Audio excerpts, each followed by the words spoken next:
Alrighty, boob tubes, another one of Gabe's Clubs. And remember, if you enjoy this shit, stick a wee thumbs up, sub and bell up for the notifications and all that jazz. So, let's take a look at, not that, let's take a look at the regional wars here. And I found a great wee piece, just caught it, the tail end of it, on the old Al Jazeera, coming straight out of Doha. Another news agency with attitude. This report on Israel's fragile regional ties. Ooh. Israel's relations with Egypt, Qatar and Jordan were considered precarious long before October the 7th. But since it declared war on Hamas and launched a military offensive in Gaza, regional tensions have escalated daily.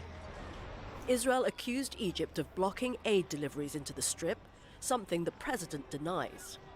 If I were the reason for not letting a loaf of bread into Gaza, how could I face God? No, I swear, Egypt's Rafah crossing is open 24/7 every day of the month. The procedures taking place on the Israeli side are the reason. Israeli Prime Minister Benjamin Netanyahu has repeatedly Another blame game. said the Philadelphia corridor, a narrow strip of land that serves as a buffer zone between Egypt and Gaza, must be under Israeli control. The Philadelphia corridor, or to put it more correctly, the southern point of Gaza, must be in our hands. It must be shut. It is clear that any other arrangement would not ensure the demilitarization that we seek. Cairo Demilitarization. We need to demilitarize this zone to demilitarize it.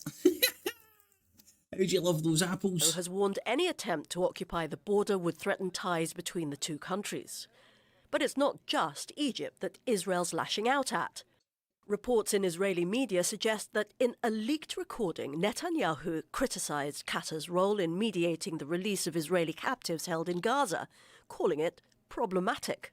Responding in a statement on social media, Qatar's foreign ministry notes that, if validated, the comments are irresponsible and destructive to the efforts to save innocent lives.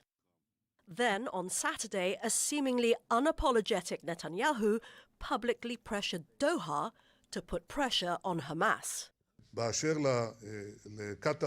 Qatar hosts the leaders of Hamas. It also funds Hamas. It has leverage over Hamas, and Qatar said that it can help bring back our hostages. They position themselves as mediators, so please go right ahead and prove it. Let them be so good as to bring back our hostages. Tensions between Israel and Jordan Remember, Al Jazeera comes out of Doha, Qatar. are also growing. A 1994 agreement that sees Amman purchasing 25 to 50 million cubic meters of water from Tel Aviv each year is unlikely to be extended. And a planned water and energy exchange, which was meant to have been ratified in October, is probably off the table too. Speaking to Al Jazeera in November, So that's some stuff that I find fascinating. That a lot of your mainstream media or fucking people in alternative media and stuff don't even dip into. New Jordan was on board. I'd never really looked into the how and why the alliance exists. But you just heard there they were buying water for power exchange thing.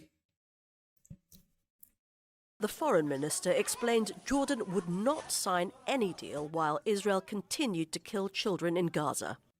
Israel's ongoing disagreements with Qatar and Egypt, the two main mediators in the war, and its worsening relations with its neighbour Jordan will only further isolate the country, hampering any efforts to bring lasting peace to the region. Veronica Pedrosa, Al Jazeera, for Inside Story. See, that was a wee bit of inside baseball. But if you think about it, if you've nailed your flag to a mast, batter in, I've not, right? Not anymore.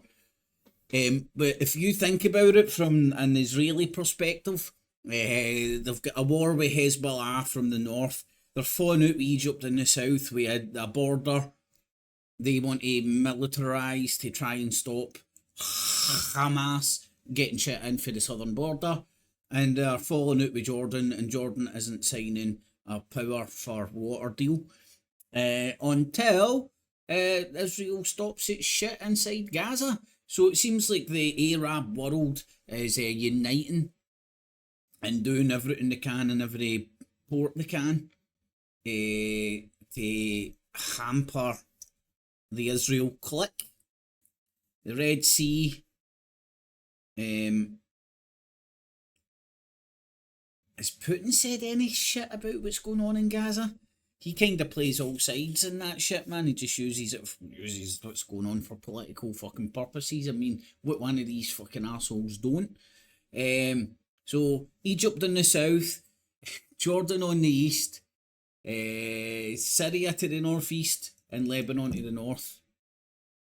And I'm pretty sure there's some fish getting angry with Israel as well. I heard they even fucking do fish genocides with nets and shit. Anyway, get it? Got it? Good. Israel is getting surrounded by unfriendly Arab nations.